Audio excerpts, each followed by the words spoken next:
Hundreds of protesters gathered outside the White House in Washington, D.C. on Saturday afternoon to demand a stop to endless U.S. wars and the war machine, 2 days before the 20th anniversary of the U.S.-led invasion of Iraq. The anti-war demonstration was the second of its kind in the American capital in less than a month.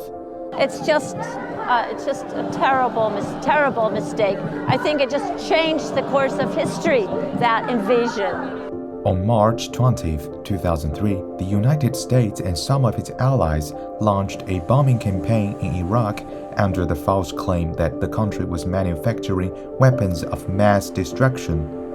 A study by the Costs of War Project at Brown University showed that the Iraq War not only caused hundreds of thousands of deaths, extensive destruction, and political turmoil in Iraq, but also resulted in the increase of sectarian politics and widespread violence in the country, as well as the rise of the Islamic State militant group, which has been launching terror attacks throughout the Middle East. The Iraqis are still suffering the consequences.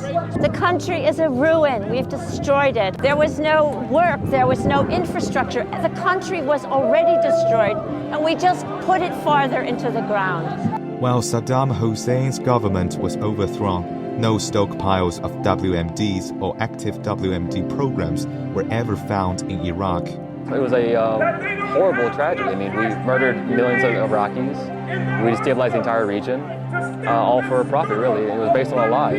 The 8-year war cost the United States nearly $2 trillion and the lives of more than 4,000 troops, and caused the country's polarization to gather pace.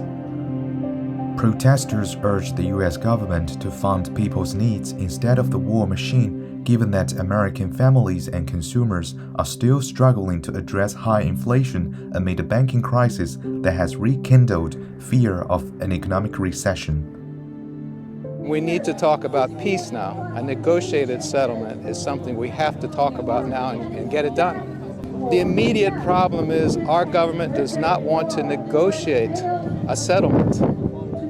That is the immediate problem that we have to change. We have to change the government's position on that, because we are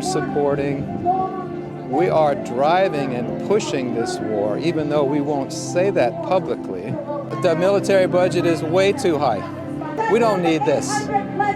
We don't need this kind of spending on war. We have people camped out around this city who don't have a home.